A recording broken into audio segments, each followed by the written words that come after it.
हम लोग एंड्रोसियम ख़त्म कर लिए थे, जिसमें माइक्रोस्पोरोजेनेसिस और माइक्रोगैमेटोजेनेसिस पढ़े थे। ठीक है, तो इसमें बहुत न्यूमेरिकल प्रॉब्लम रहता है, तो हम लोग एंड्रोसियम वाला यहीं पर क्लियर कर लेंगे, फिर गाइनेसियम आएगा उसका क्लियर कर लिया जाएगा। फर्टिलाइजेशन में दोनों को जोड़ कर आंसर निकाल लेंगे हम लोग। तो 2-4 मिनट हम लोग टाइम इसमें देंगे, तब गाइनेसियम शुरू करेंगे, है ना। देखिए, ये हम लोग पढ़ रहे हैं एंजियोस्पर्मिक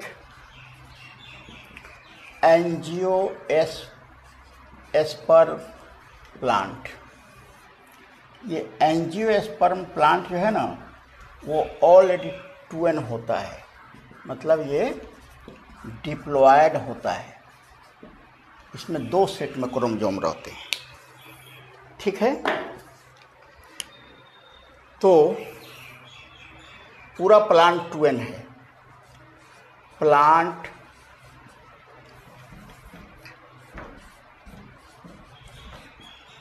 प्लांट 2n है और पोलन ग्रेन मियोसिस द्वारा बन रहा है। क्या हो जाएगा? n हो जाएगा, चूँकि ये बाई मियोसिस द्वारा ये बनता है। अब इस पर दिमाग लगाइए थोड़ा ठीक से। पूरा प्लांट 2n है, कब तक? Up to microspore mother cell या पोलन मदर सेल, तब तक ये 2n है ना। तो इस तरह अगर क्वेश्चन आता है कि एक पोलन मदर सेल डिवाइड करेगा तो कितना पोलन ग्रेन बनाएगा? 4 बनाएगा। ठीक है ना। एक मियोसिस द्वारा 4 पोलन ग्रेन्स बनते हैं, खाली पोलन लिखेंगे। ठीक है, 4 पोलन बनते हैं। 100 मियोसिस द्वारा कितना बनेगा?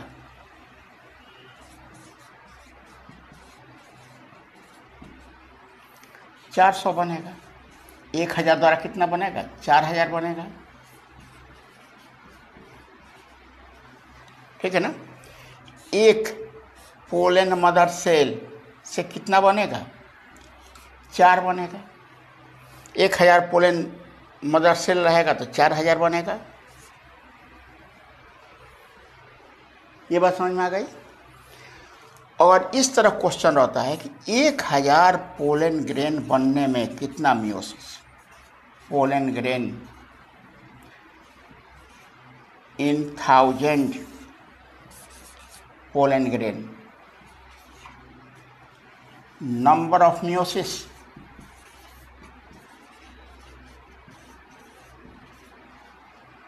है ना। इसका फॉर्मूला होता है n/4, लेकिन ये फॉर्मूला याद करने की जरूरत नहीं है ना। क्या कीजिएगा?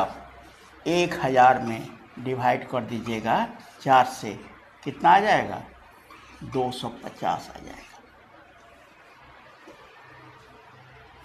अगर कोई पूछता है एक पोलन ग्रेन में, एक पोलन ग्रेन बनने में नंबर ऑफ मियोसिस कितना होगा? नंबर ऑफ मियोसिस कितना होगा? वो भी एक ही होगा। क्या समझे इसे? आप तो कहिएगा कि एक मियोसिस से तो 4 बनता है, तो एक बनने में तो 3 बर्बाद हो जाएगा, वेस्ट हो जाएगा। उससे हम लोग क्या मतलब है?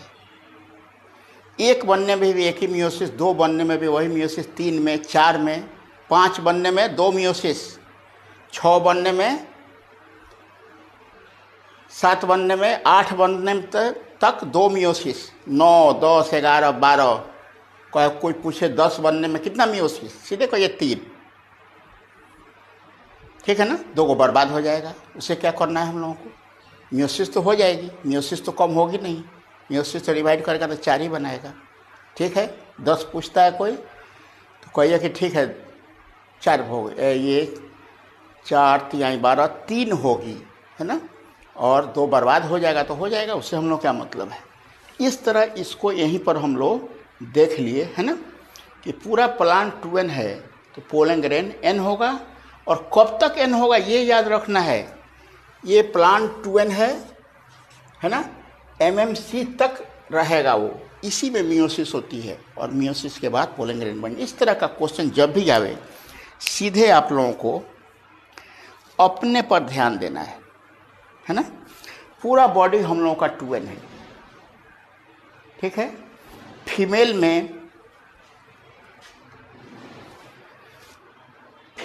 में ओवरी में एग बनता है, वो n रहता है। मेल में टेस्टिस में स्पर्म बनता है, n रहता है, ठीक है। उसी तरह प्लांट में पोलन ग्रेन बनेगा तो n हो जाएगा। एक और बात इस सबसे समझ में, एक और बात समझ लें हम लोग, है ना, कि अगर एक पोलन ग्रेन है, एक पोलन है, तो आपको मालूम है इसमें 2 गैमेट रहता है, 2 गैमेट्स इसमें रहते हैं, है ना। तो अगर कोई पूछता है कि 20 गैमेट बनने में, 20 गैमेट में कितना पोलन ग्रेन, 20 गैमेट्स अगर है तो नंबर ऑफ पोलन ग्रेन्स कितने होंगे? नंबर ऑफ पोलन 10 हो जाएंगे। 10 रहेगा पोलन ग्रेन तो 20 गैमेट रहेगा उसमें, ठीक है। तो ये रहा कुछ एंड्रोसियम वाला पोर्शन का, है ना। अब हम लोग शुरू करेंगे। आप लोग वीडियो को पॉज कर दीजिएगा, रोक दीजिएगा और ये नोट करते जाइए, है ना। अब हम लोग पढ़ेंगे गायनेशियम।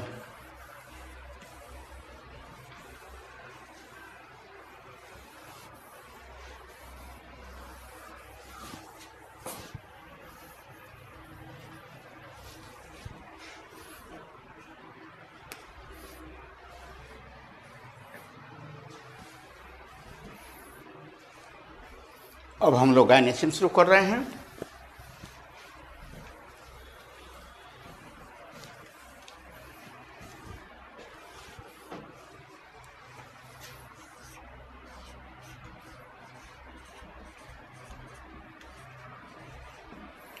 आपको मालूम है कि ये फीमेल रिप्रोडक्टिव ऑर्गन है फ्लावर का, फीमेल रिप्रोडक्टिव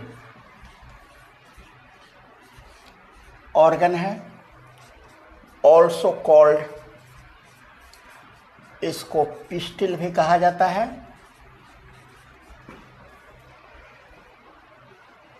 इसका यूनिट कार्पेल है। अब इसको 2 भागों में यहीं पर बांट दे चुके हैं। ये सब 11th का है, NCERT में आप लोग पढ़े हुए हैं, है ना। अगर कार्पेल्स फ्री हैं, अगर कार्पेल्स 1 है, कार्पेल किसी फ्लावर में 1 कार्पेल है तो मोनोकार्पेलरी फ्लावर कहा जाएगा उसको,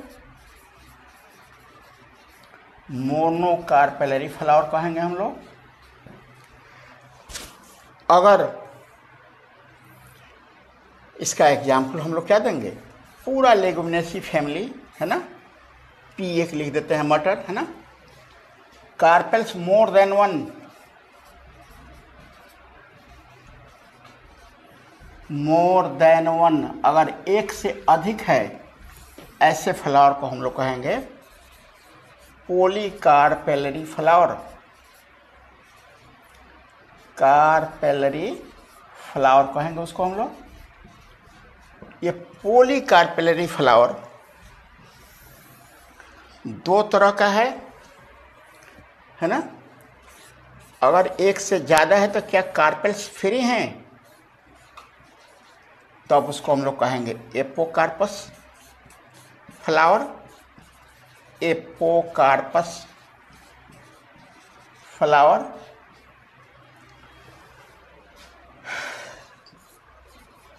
कार्पेल्स फ्यूज्ड हैं, जुड़े हुए हैं, तब उसको हम लोग कहेंगे सिंकार्पस फ्लावर, सिंकार्पस फ्लावर। सिन मैंने जोड़ना, हो गई बात। इसका एग्जाम्पल जो है ना एपोकार्पस का है ना, एनसीईआरटी में जो दिए हुआ है वो है माइकेलिया, याद रखना पड़ेगा, है ना। एपोकार्पस हम लोग मस्टर्ड भी ले सकते हैं, है ना। सिंकार्पस का जो एग्जाम्पल दिया है वो है ना, वो है पापाभर। एनसीईआरटी का ही एग्जाम्पल यूज करना है, अपना एग्जाम्पल याद नहीं करना है, जो क्वेश्चन रहता है उसी से रहता है। ऐसे हम लोग इसका चाइना रोज भी ले सकते हैं, है ना। अब इसमें एक बात बता रहे हैं, देखिए ये है मोनोकार्पेलरी फ्लावर, एक कार्पेल का ये फ्लावर है,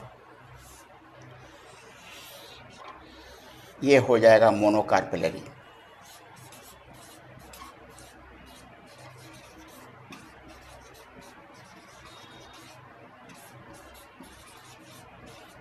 ये हो जाएगा मोनोकार्पेलरी फ्लावर, है ना। ये एक फ्लावर बना रहे हैं हम जिसमें कार्पेल की संख्या ठीक है 3 ही ले रहे हैं, 2 से अधिक।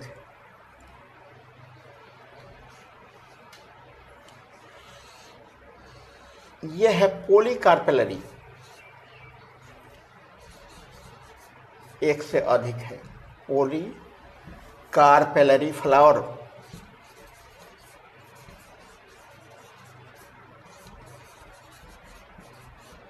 है ना। जब ये सिनकार्पस होगा, अगर 3 कार्पेल है, तीनों फ्यूज्ड होगा, तब दिमाग में एक बात रखिएगा, है ना, कि ये तीनों ओवरी फ्यूज्ड कर गया, लेकिन ओवरी में 3 चैम्बर बन जाएगा और एस्टिग्मा इसको 3 भागों में, एस्टिग्मा भी 3 भागों में बटा रहेगा। ये हो जाएगा एपोकार्पस और ये हो जाएगा सिनकार्पस। तो जगह नहीं बच रही है, ये एपोकार्पस हो जाएगा और ये सिनकार्पस। सिनकार्पस जब होगा, यहाँ देख रहे 3 ओवरी अलग अलग दिखाई दे रहा है, सब ऊपर तक स्टाइल स्टिग्मा से ऊपर दिखाई दे रहा है।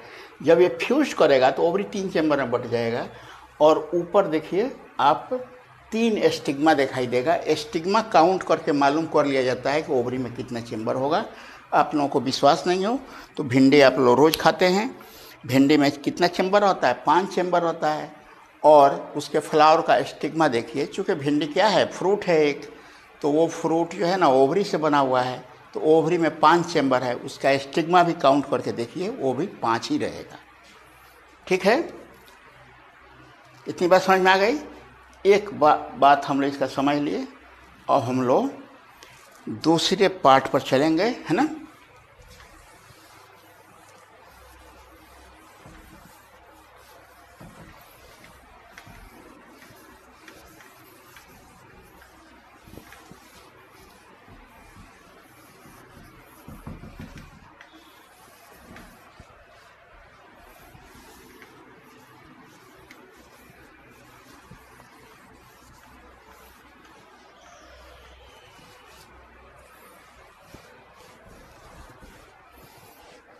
अब हम लोग गायनेशिया में फिर आगे बढ़े। हम लोग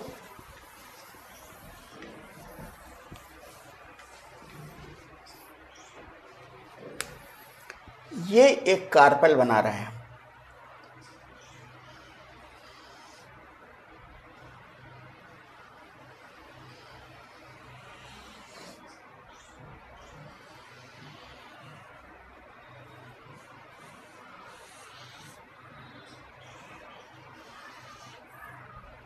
ये फ्लावर का पेडिसल हो गया, ये फ्लावर का थैलमस है, ये फ्लावर का ओवरी है, ये स्टाइल है और ये स्टिग्मा, एक कार्पेल स्टिग्मा, स्टाइल और ओवरी में बटा रहता है। ये जो ओवरी है ना, वो हॉलो होता है, उसी के अंदर एक या अनेक ओव्यूल्स पाए जाते हैं। ये हो गया एक ओव्यूल,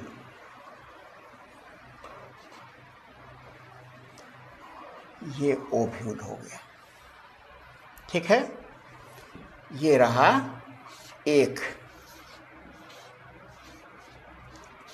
ओव्यूल, है ना। हम लोग अभी ओव्यूल का स्ट्रक्चर पढ़ेंगे, है ना। पहले ओव्यूल के बारे में हम लोग जान लेते हैं, तब फिर आगे बढ़ेंगे हम लोग।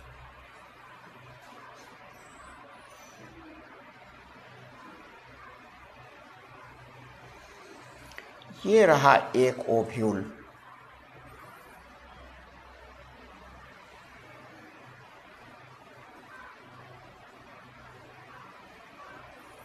एक ओव्यूल है ये। यदि आपको ओव्यूल याद करना है तो आपको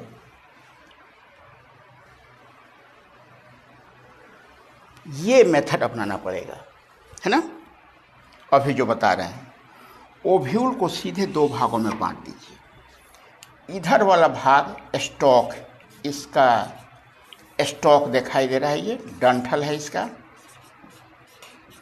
और ये जो है ना पूरा बॉडी। स्टॉक और बॉडी दो भागों में बटा रहता है, ठीक है।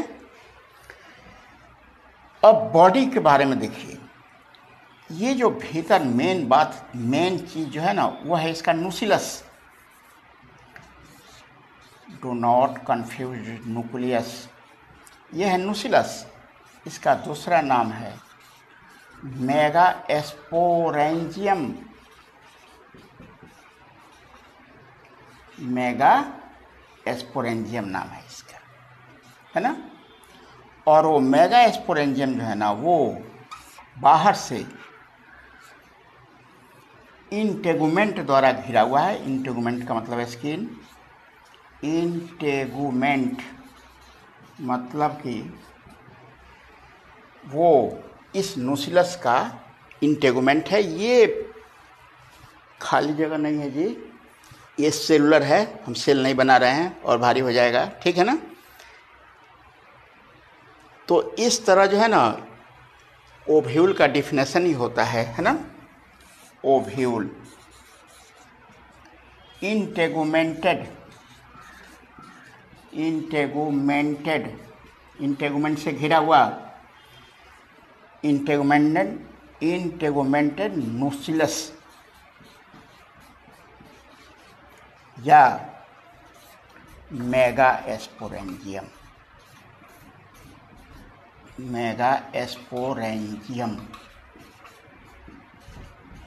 इंटेगुमेंट से घिरा हुआ मेगा स्पोरेंजियम को हम लोग क्या कहते हैं, ओव्यूल कहते हैं।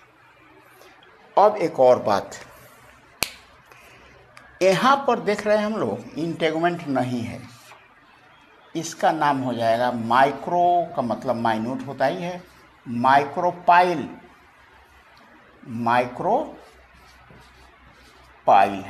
है ना। माइक्रोपाइल के जस्ट ऑपोजिट ये एंड है ना कलाजा कहलाता है। क्या कहलाएगा,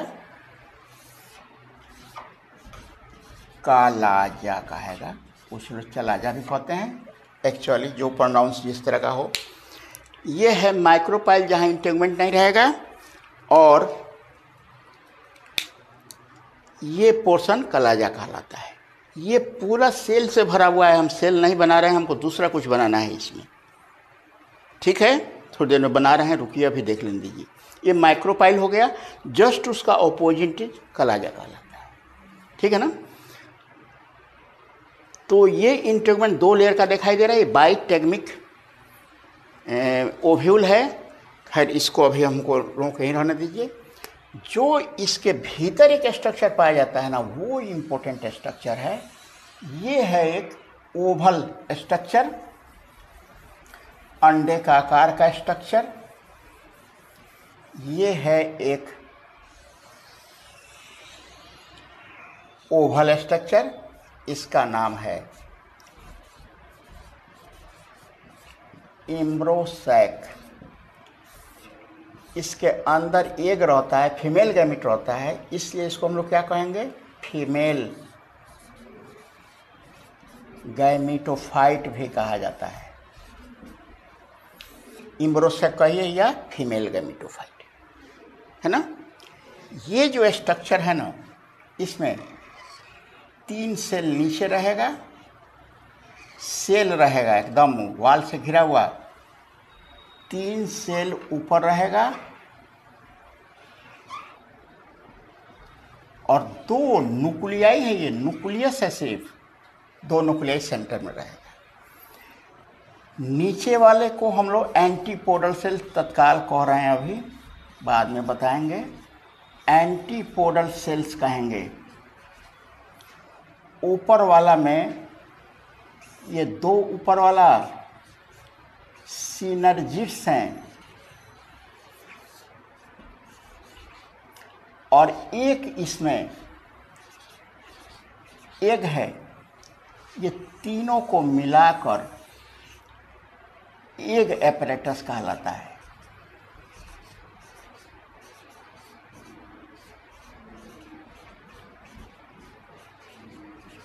ये एग एपरेटस हो गया। ऐसे न्यूक्लियस भी पूरा फूड से भरा रहता है और एम्ब्रोसैक भी पूरा फूड से भरा हुआ है। ठीक है। अब रही बात बीच वाला 2, है ना। तो ये 2 जो है ना, इसका नाम है पोलर न्यूक्लियाई, पोलर न्यूक्लियाई, है ना। अब देखिए 3 सेल ऊपर छाट दीजिए, 3 सेल नीचे अलग कीजिए और बीच में जो अब पूरा पोर्शन बच रहा है, ये सब पूरा पोर्शन को हम लोग क्या कहते हैं, सेंट्रल सेल। क्या कहते हैं,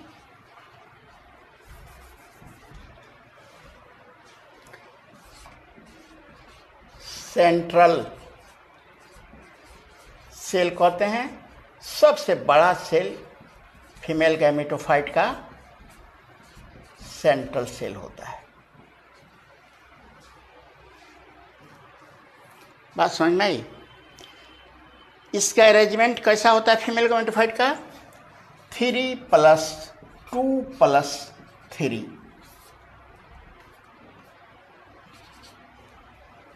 3 ऊपर 3 नीचे, बीच में 2, है ना। इसको कहा जाता है 7 celled and 8 nucleate structure. Female gametophyte का स्ट्रक्चर क्या होता है, 7 सेल और 8 न्यूक्लियाई। कैसे काउंट कीजिएगा आप, बार बार बता रहे हैं कि ये कंप्लीट सेल बन गया है, ये कंप्लीट सेल बन गया। तो 6 सेल तो ये हो गया, ये दोनों को मिलाकर एक सेल माना जाता है ना। तो इस तरह 7 सेल हो गया और न्यूक्लियस गिनोगे तो 1 2 3 3 3 6 2 8 8 न्यूक्लियस। फीमेल गैमेटोफाइट, अरे पोलन ग्रेन में जब गैमेट बन गया था तो मेल गैमेटोफाइट कहे थे, उसी तरह इसमें जब गैमेट बन जाएगा, हम लोग आगे देखेंगे माइक्रोस्पोरेंजियसिस मेगास्पोरेंजियसिस में, तब इसको हम लोग फीमेल गैमेटोफाइट कहेंगे। और इस तरह इसमें एक फीमेल गैमेटोफाइट रहेगा, ठीक है। और ये पूरा सेलुलर है, सेल से भरा हुआ है।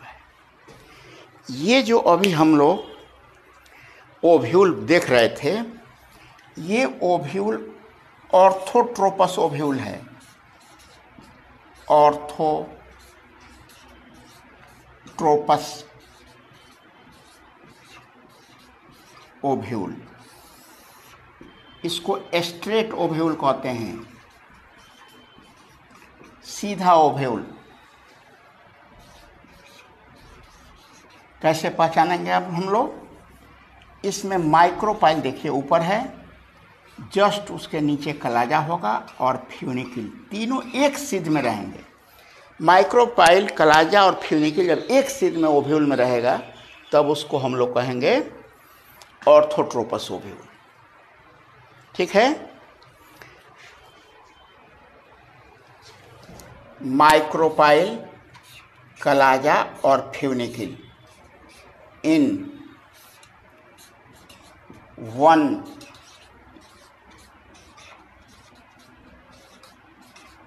स्ट्रेट लाइन, तब इसको हम लोग ऑर्थोट्रोपस ओव्यूल कहेंगे। ठीक है। तो ये रहा एक ओव्यूल। एक और ओव्यूल जो कॉमन है उसको देखना पड़ेगा हम लोगों को, है ना। ये ओव्यूल तो बहुत कम प्लांट में पाया जाता है, लेकिन एक ओव्यूल जो कॉमन है उसको हम लोग देखेंगे, है ना। तो हम मिटावें इसको।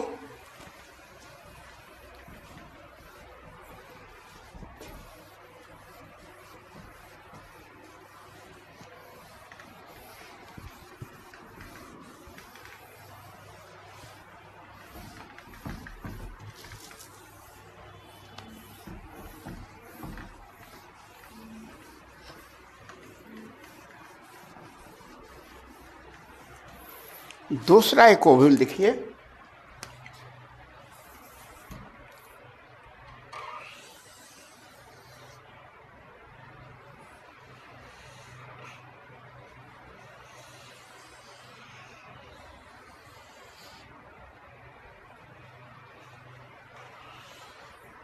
ये एक ओव्यूल है।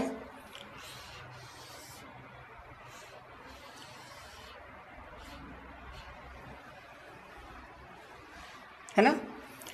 ये है इस ओव्यूल का, एक चीज उसमें छूट गया है ये। चलो, इसका तो फ्यूनिकिल देखना मुश्किल है, यहाँ तक फ्यूनिकिल सपोज कीजिए है ना। ये है स्टॉक और ये है इसका बॉडी। स्टॉक जहाँ बॉडी से जुड़ा रहता है ना, वही उसमें नहीं बता पाए हैं। ये हो जाएगा हाइलम।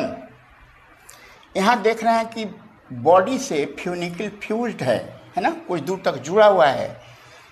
तो इस ओव्यूल में इसको कहेंगे हम लोग रेफ, RAPHE, रेफ।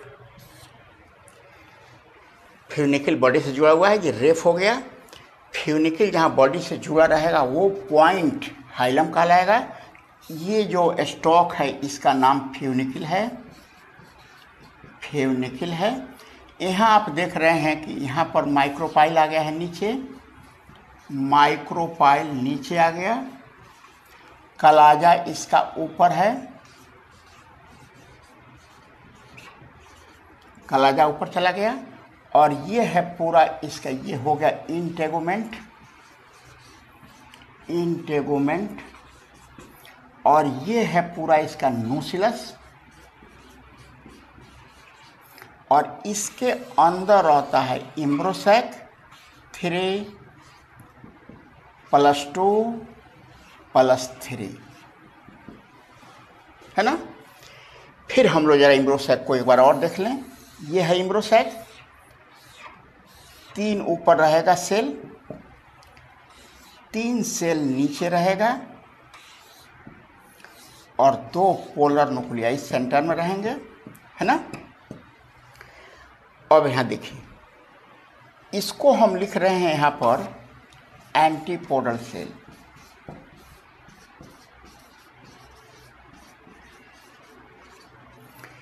ये पोलर न्यूक्लियाई तो है ही,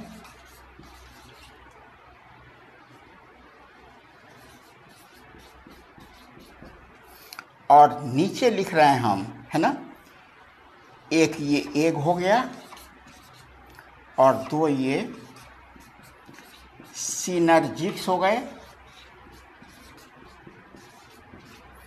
तीनों को हम लिख रहे हैं एग अपरेटस। हम लोग ऑर्थोट्रोपस ओव्यूल में एग अपरेटस ऊपर बनाए थे, इसमें नीचे बना रहे हैं। हमेशा याद रखना है, जिधर माइक्रोपाइल होगा, एग अपरेटस उसी साइड में रहेगा। समझ बात आई? ऑर्थोट्रोपस ओव्यूल में माइक्रोपाइल ऊपर था, ये एग अपरेटस ऊपर बनाए थे। ये दूसरा ओव्यूल है एनाट्रोपस ओव्यूल, जिसमें माइक्रोपाइल नीचे है, तो एग अपरेटस नीचे रहेगा। ठीक है। अब ये पूरा पोर्शन, ये थ्री को छोड़कर ये पूरा पोर्शन जो बीच में दिखाई दे रहा है, इसी का नाम है सेंट्रल सेल। और इसी सेंट्रल सेल को हम लोग कहते हैं, ये लार्जेस्ट सेल है। इम्ब्रोसैक का लार्जेस्ट सेल कौन है, क्वेश्चन रहता है इसका, वो है सेंट्रल सेल। अब पूरी बात समझ में आ गई होगी। ये जो ओव्यूल हम लोग बना रहे हैं ना, उसमें देखिए कलाजा ऊपर है, माइक्रोपाइल कलाजा एक स्ट्रेट लाइन में है, लेकिन फ्यूनिकल उसके लेटरल साइड में है ना। ऐसे ओव्यूल को हम लोग इन्वर्टेड ओव्यूल, उल्टा ओव्यूल, या इसको हम लोग एनाट्रोपस ओव्यूल भी कहते हैं।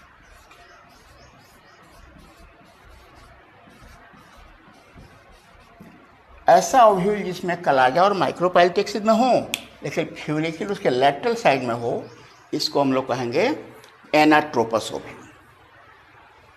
ठीक है, इसको भी आप लोग उतार लेंगे, है ना। अब हम लोग कुछ बात और देखें इसका, है ना। अभी हम लोग इसको रोकते हैं, फिर हम लोग अब मेगा स्पोरेंजियसिस, माइक्रो स्पोरेंजियसिस वाली बात आएगी, है ना। ठीक है।